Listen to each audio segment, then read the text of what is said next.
welcome to Help Stop the Genocide in American Ghettos podcast. I'm your host, Emmanuel Barbee. I'd like to encourage everyone on my Facebook friends list, everyone in my social groups, and all of my listeners worldwide.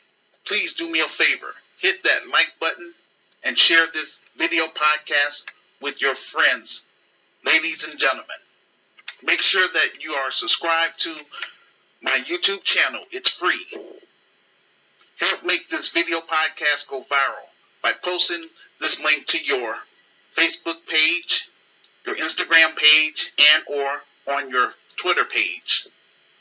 This video podcast is available in 3 forms: audio, video, and as a written text in order for us to reach our audience. On my YouTube channel, you can watch my latest video podcasts. I provide direct links to our virtual store, my Amazon author page, our PayPal page, my Medium page, and our GoFundMe page under the About section. We look forward to having you on board with us as we embrace upon this exciting project. If you are listening to this audio podcast on Anchor, just click on the YouTube icon to connect with my YouTube channel. In order to follow along with my presentation, I strongly recommend everyone on my Facebook friends list exchange emails with me so that I can email you everything I do online. I encourage all of my listeners to follow me on my Medium page. This is where I post my transcript so that you can read my full speech word for word or click on the audio version to hear my speech. I use this platform to interact with everyone on my friends list and everyone in my social groups by giving Black business owners free airtime to promote their products and services. I give people in the faith community an opportunity to share the gospel of Jesus Christ. I give Black authors and ordinary law-abiding citizens an opportunity to share their special talents and skills to my listeners from around the globe. After the show, I offer my guest speakers an incentive by teaching them how to create their own podcast and YouTube channel to help them earn extra revenue. I also assist people on my friends list with creating basic websites, finding college scholarships and grants, housing, and legal services, all for free. I am not interested in writing and publishing more books, but rather producing quality Black empowerment films and creating successful Black businesses. I am not online to beg for donations. I want to exchange something of value. My thing is, if I am going to ask for something, then I'm going to have a product or service behind it, like my revised book or my virtual store. This video podcast is an extension of the grassroots community activist movement. Over here, we promote critical thinking while discussing social issues throughout the diaspora and on the African continent until the Grassroots Community Activist Institute of Chicago materialize. It's my hope through this podcast and through my social groups I can connect with other like-minded Black people, African people, Afro-Caribbean people, Afro-Brazilian people, and others who will work with me directly in turning my vision and plan for Black America and Africa into a reality. Once we get this film project fully funded and made and get our Christian business up and running, then I would love to invite many of you to Chicago, Illinois to speak or preach during our live events. Through the Grassroots Community Activist Institute of Chicago, we will help pay for your travel and hotel expenses pending on our budget and sponsorship. We will also compensate you for your time and talent. Please mark your calendar for Saturday, April 29th, 2023. I would like to personally invite everyone on my Facebook friends list, everyone in my social groups, and all of my listeners from around the globe to participate on our special segment CAM virtual conference. I'm looking for 5 people to be on my panel. I prefer that we practice using StreamYard in order for us to do a professional show that will challenge our competitors. The theme, witchcraft in the church and what we can do about it.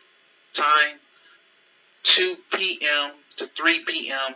American Central Time, 3 p.m. Canadian Time, 8 p.m. West African Time, 9 p.m. South African Time, 10 p.m. East African Time, and 8 p.m. UK Time. Instructions on how to participate on the show. First, watch my video podcast. This is called Side A. After I finish my presentation, then I will open up the phone lines through Facebook Messenger. This is called Side B. You can interact with me in real time by voice call by clicking on the phone icon or by video call by clicking on the camera icon. Today's topic of discussion is as follows: the hidden war against Black America, friend or foe, and African American property destroyed in Ghana. Our first topic, the hidden war against Black America. What do you do when you have a large Black population in a city that refuses to relocate elsewhere? One strategy that the Democrats use is flooding the neighborhood with other racial groups to compete for resources, while the Republicans create laws that weaken the African American community. The purpose of this video podcast is to educate Black people about the situations going on in American cities. If the population numbers are high and if the demographics are not in your favor, then what do? Keep in mind, this is only happening where there is a large Black population in a city. About 10 years or more, we talked about a city in Michigan called Benton Harbor. We talked about how the white supremacist financial elites conspired with the governor to take over the city through the state of Michigan because democracy wasn't working in their favor. The white supremacist financial elites only uses democracy if it's going to benefit them. Republicans always talk about upholding the U.S. Constitution and the rule of law. We are going to look at a few examples about the hidden war against Black America. I found an article from CNN entitled, quote, "A proposed takeover has sparked a battle for power in one of America's blackest big cities," unquote. I encourage my listeners to go to my Medium transcript and scroll down to Show and Prove to read the full article. I am just going to do an overview and sum it up. Notice it's a Black city that's being targeted, never a large city of Asians or a large city of Latinos. This is all by design. The big story out of Jackson, Mississippi was about contaminated water. The state wanted to get involved, yet they don't want to address the water issues. They're saying something else. Just understand what's their priority. That is to get Black people to relocate somewhere else so they can fix the issue. Notice from the article, they are not saying anything about funding and improving the water system in Jackson. From what I am getting out of this article, the state of Mississippi prefer to sell the water system to a private company. Not only do the white supremacist financial elites want to take control of the city of Jackson, they plan on creating a new government that is not elected by local resident, but selected by the state. Their objective is to take charge of these large Black areas because they don't want another Atlanta, Georgia to occur. The plan in Atlanta, Georgia was once the city becomes majority Black, it would fail because for them, Black people don't know how to manage a city and a budget. Atlanta became one of the richest cities in America. Black Wall Street was another successful Black city, but the only reason why we can't get things done in America is because we're always being sabotaged by the white supremacist financial elites. I warned Black America 2 decades ago. I said, when a city black population increase, then the white supremacist financial elites will remove their financial support. This is intended to harm black people economically. We are headed into our worstest time in America since the end of slavery due to this Willie Lynch mentality within black society. When Obama got elected, black America thought that racism and white supremacy was a thing of the past. What we are witnessing in Houston, Texas is egregious. I found a video clip entitled, quote, Houston joins cities fighting potential state takeovers of school districts, unquote, where they're talking to Commissioner Mike Warrath and interview Lynn Cannon about this takeover. To watch the full interview, just go to my Medium transcript and scroll down to show and prove. I just going to do an overview. When democracy is not going the way the white supremacist financial elites want it, then they will use the state of Texas to intervene and replace the elected school board, and the commissioner appointed by the governor will select a new school board to take charge. There was only one school out of 271 schools. A problem back in 2019 occurred. The court prevented the state from intervening. Since then, the issue has been resolved, but since they were denied to intervene 4 years later, they are determined to intervene now. As you all know, Texas is one of those states that has rewritten the history books. They are trying to remove slavery from the history books and say everybody was immigrants, and there is not white supremacy in America. This is open to cronyism and corruption. If you fast forward to around 11 minutes into the interview, the reporter told the commissioner the parents don't like the idea of not having an elected school board. He does not care about the parents' concern. This podcast should not be taken for granted. Recognize how we are being targeted in America. If the Houston Tech School District and the Houston school system was so terrible, then please explain this article entitled, quote, Metro Houston leads Texas in tech job growth, unquote.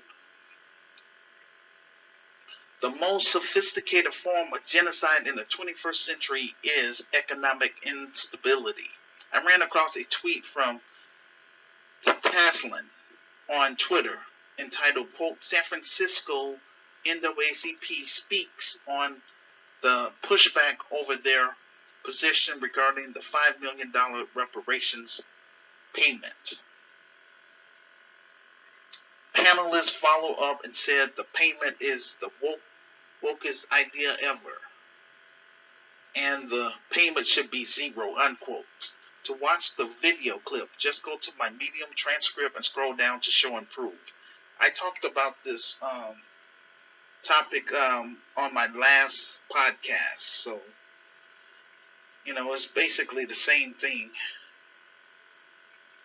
Black people just gonna have to mobilize, and you're gonna have to, especially the ones that's in San Francisco, gonna have to get rid of that guy, Reverend Amos Brown. I heard about the passing of Mr. Ed Gardner. May he rest in power. He was the founder of Soft Sheen, a company in Chicago. He did great things for the city and the African American community. He used his money to empower other black people. I remember my family used to patronize his Soft Sheen products.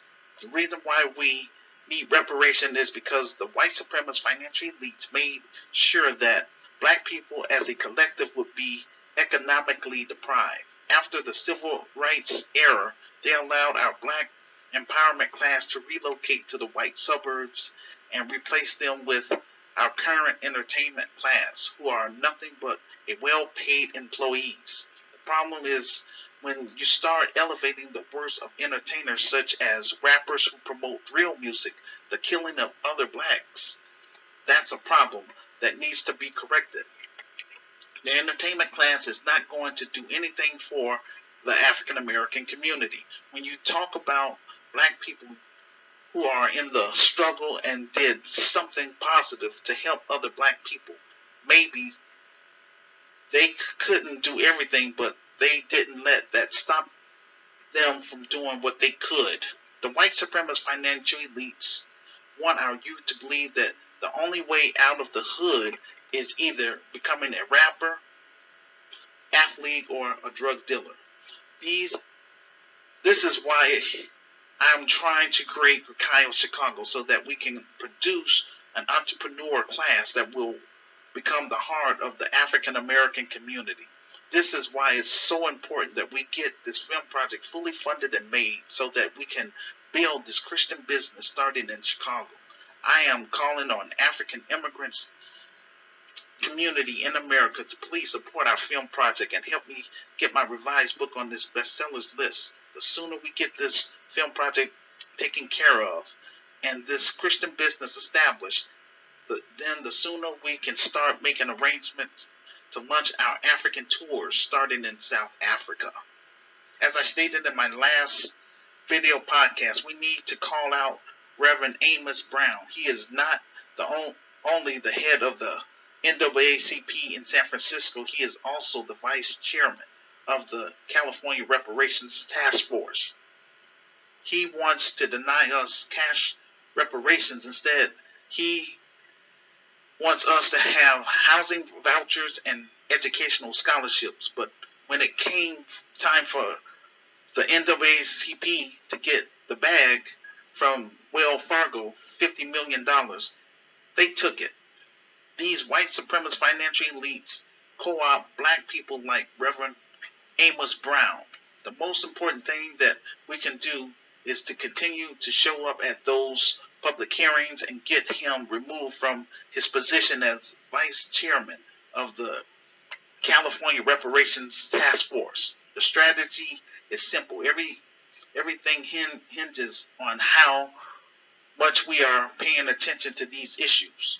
Please leave a public comment on my YouTube page about the topic. Most of all, share this video podcast with your friends. This will help get the ball rolling. Our second topic, friend or foe. I found an article on Twitter entitled, quote, 24 police are infiltrating left-wing activists to try and set them up for crimes, unquote. This article talks about a white woman by the name of April Rogers. She goes by the name Chelsea. She participated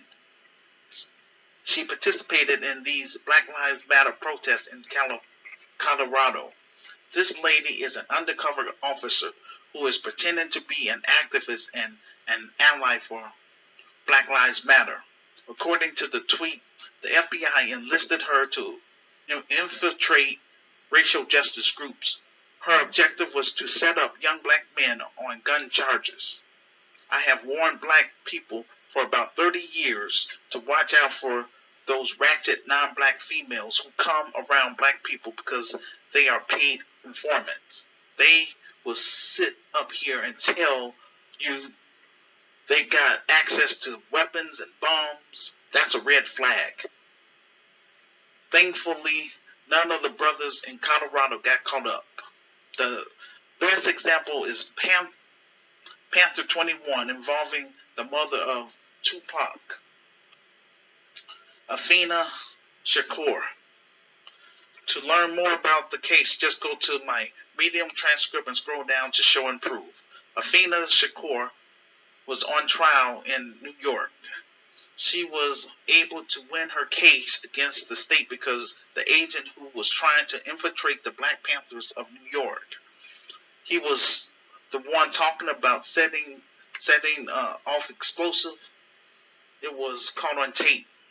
Afeni Shakur argued in court that this was a case of entrapment. She pointed out that It was the agent all along talking about blowing up things, not them, and the judge agreed with her. Richard Aoki was another agent known as the Yellow Panther. We got to understand with certain people, we got to get off this kumbaya. A lot of people from these other groups look at us as free meal tickets. For them, it's all about how they can undermine us out of our land and resources. We can't associate with anyone who is trying to undermine us, and that has been the problem. GCAM is about raising the bar in Black America and in Africa, as well as in the Caribbean and in Brazil. The scamming and conniving is over. We will check everyone at the front door once Gurkaya Chicago is established. Please leave a public comment on my YouTube page about the topic. Most of all, share this video podcast with your friends. This will help get the ball rolling. Our third topic, African American property destroyed in Ghana. There was a video that popped up on my YouTube feed about a brother talking about an incident which took place in Ghana. The Ghanaian government authorities told a different side of the story. I believe that the African American properties being demolished was very sad to watch. I encourage all of my listeners from around the globe to go to my Medium transcript and watch the full videos entitled, quote, Reasons Why African Americans' Property Was Destroyed in Ghana, unquote. I'm only going to play this one. The rest of them you can watch if you like. They are, quote, African American house demolished by Ghanaian authorities for LGBT hotel resort, allegedly, unquote. Quote, Cape Coast and demolished structures. Both parties have responsibilities according to a Pan-Africanist, unquote. When you have an agreement and you don't follow through with the agreement, then there will be consequences. This was a government land, and when you have this type of property, if you are unable to properly develop it, like build a 4-star hotel on it, if you don't have the resources to do that, then you should consider partnering with someone who have the means. I wouldn't go into an agreement with the government for land that's near the coastline when it comes to beachfront properties, because you have to abide by the rules. Whatever you build, if it's not profitable or boosting tourism, then the government can take it from you. I am all about ownership, but if I can't own it, I don't want it. From my understanding of these video clips, they are Hebrew Israelites. They should have went into a partnership with a Ghanaian firm. They have wealthy Ghanaians who own hotels and resorts in Ghana that they could have talked to. But it seems like when you are dealing with a religious community, they tend to not partner with people outside of their group. It appears that they did not have the capital to properly develop it. The Hebrew Israelites have a different set. From my understanding, this group is from the Ben Amins. They are more moderate, and they have a strong ties with Africa. It's unfortunate what happened as far as the property being demolished. What's been shown so far, the Ghanaian government was in the right. If something else comes out to debunk it, then I have no problem making a public apology. So I'm going to play this little clip, and then after that, I'll wait around for about 5 minutes, and if I don't hear from anyone, then we're going to conclude the show for today. There is trending on social media about property or buildings demolished by the Ghana government, and this property belongs to African African Americans who have moved to Ghana some point in 1996, thereabout. Now, everybody's talking about this issue of why Ghana is doing that and all that, but nobody's asking what actually happened. It looks like, especially the African American YouTubers, they are all interested in the fact that buildings have been demolished, but nobody is interested in what happened.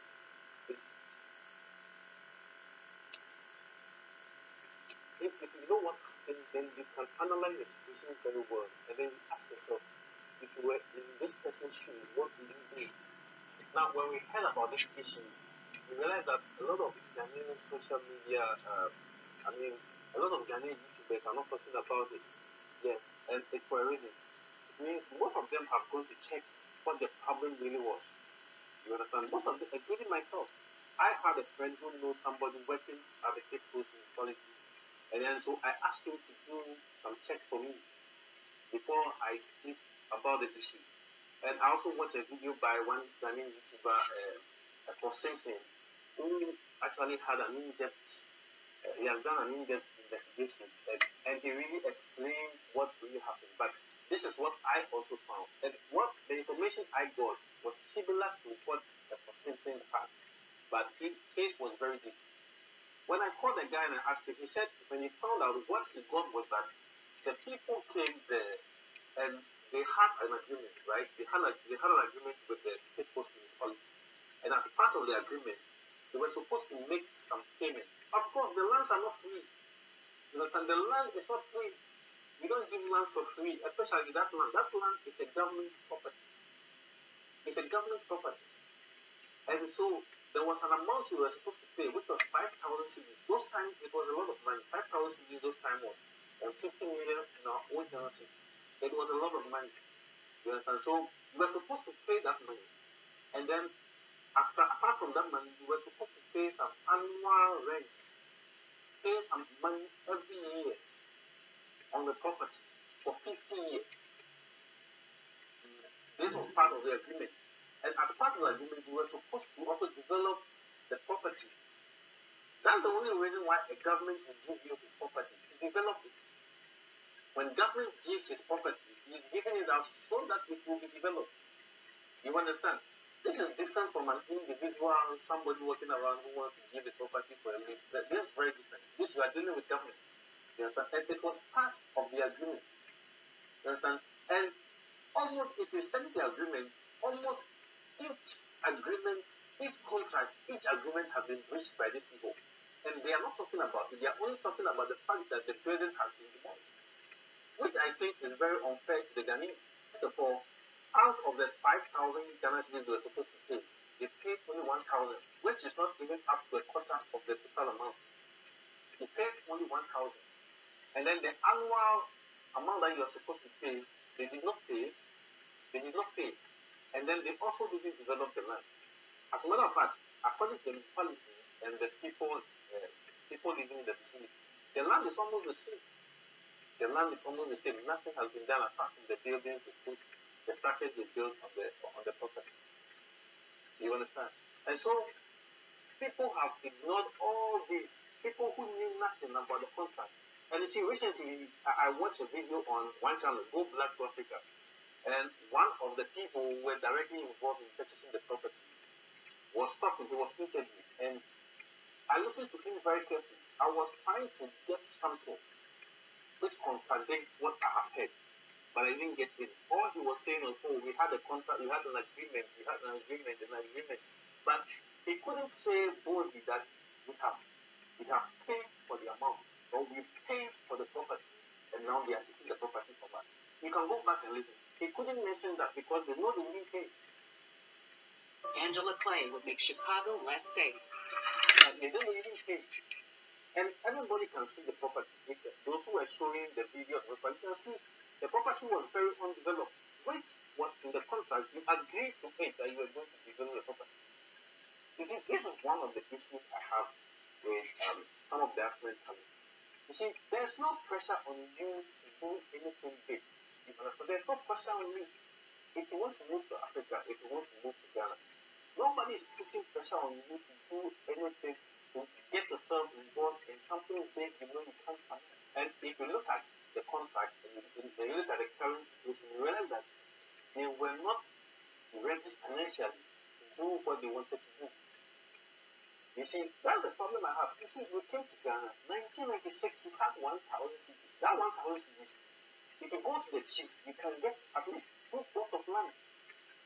And that 2 plots of land is yours. It's not a lease from any government. It's yours. You can develop that land. You can do whatever you want on that land. And your children's children will also come and live on that land, that property.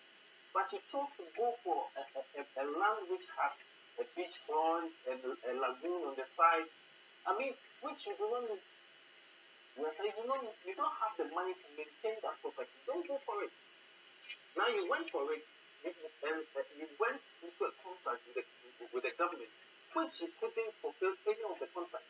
The government came back for its land, and now you are all over the place talking as if, in fact, I was very disappointed when I got to know, because it has happened before. This is not the first time. Some time ago, one African American lady came out, and she said she had been assaulted when she went to she was assaulted when she went to one real estate company. And I was very angry. I said, why? Why would they do that? So I came on my channel, and then I said a whole lot of things. Why would they do that? Nobody should visit that real estate. In fact, I said a lot of things. So later, one lady who is also a YouTuber went to the real estate to find out what actually happened. And surprisingly, when she got there, she got a different story altogether. And the people actually had CCTV footages to prove what they were saying. So I wanted to really remove the video, but it has been there for a very long time. So I decided to leave it. You see, you cannot live in a new society like that. And the African Americans, they have not realized that some of the privileges they have in Ghana, we, the Ghanaians, we don't even have. You see, the way they have access to the president, somebody somewhere would think it's easy to get the Ghanaian president. It's not easy at all. But they know this very thing. If it had happened to any Ghanaian, any ordinary Ghanaian, I mean, the normal process is that you go to the police station, from police station to the lands commission to the police station, and then to court. You'll be moving just up and down. But with this case, it went directly to the office of the president, because the office of the president has the diasporan office directly under him. So anything that happens to the diasporan community, the president is aware, because he invited them. He started that mission. So you have all these privileges, and now a time is coming when people will no longer take you serious. Because after coming out to make all these plays, people go back and check, and the case is not like that. It's a different case altogether. Tomorrow, when you have another issue, nobody will take you serious. Oh, these people, that's how they are. They will get there and it's a different case. Nobody will take you serious again. You understand? Let's put an end to this thing. When there is a problem, nobody is stopping you from talking about it. But say, come up with the truth. And I am here saying that if you know you paid for the property, if you know you have fulfilled every contract, if you know you are right, just come out with documents to prove. Show the people that this is the amount we paid. We have paid this amount to the government. One, show the contract to the people. You can scan it and put it on the screen. Everybody will read. Then we have something. We have something to fight with. You'll be surprised. The message would have been different if the Americans were right. I will sit here and the things I will say to the government, you'll be amazed. Because I will not be happy. Because I sit on this channel and I always talk about African American. I talk about the diaspora coming back to Africa and Ghana and all that. So if this happens to them, I have to come out and condemn it. But you see, when we hear these things, we go and check, and the case is different. And then you go about saying all these things. You are tarnishing the image of the country. You are destroying the image of my country. And I'm not happy about it. No Ghanaian will be happy about it. That's why I'm saying that a time is coming. When you continue doing this, a time is coming, nobody will take your words serious. When you come out to say something, we'll just ignore it, because, we will go and check and realize it's a different case altogether. And in the videos, you hear so many people say, don't buy land in Ghana anymore. Never buy land in Ghana anymore. Don't move to Ghana. Don't do this. That's fine. If you're not moving to Ghana, it's not compulsory. Nobody's forcing anybody to move to Ghana. It's your own choice. We only encourage you to move to Ghana. But we don't force you to come. If you don't want to come, there are 53 other African countries. You understand? There are 53 other African countries. So some of them are even more developed, far developed. Like South Africa and some other countries, they are more developed. Morocco and Tunisia and the rest. You can go there. That's okay.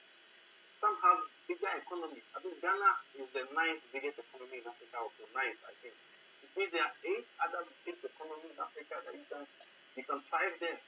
So if you don't want Ghana, it's not compulsory. You can go to any other country. Okay, but when you are bringing out issues, just try and find out what actually happened. But nothing just happened. Things happen for a reason. We are not crazy in Ghana. You just get up and demolish people's buildings. We don't do that. Please leave a public comment about the topic on my YouTube channel, as well as share this video podcast with your friends. This will help get the ball rolling. Thanks. And now I'm going to wait for around 5 minutes. And again, if I don't hear from anyone, then that's going to conclude our show for today. Thank you.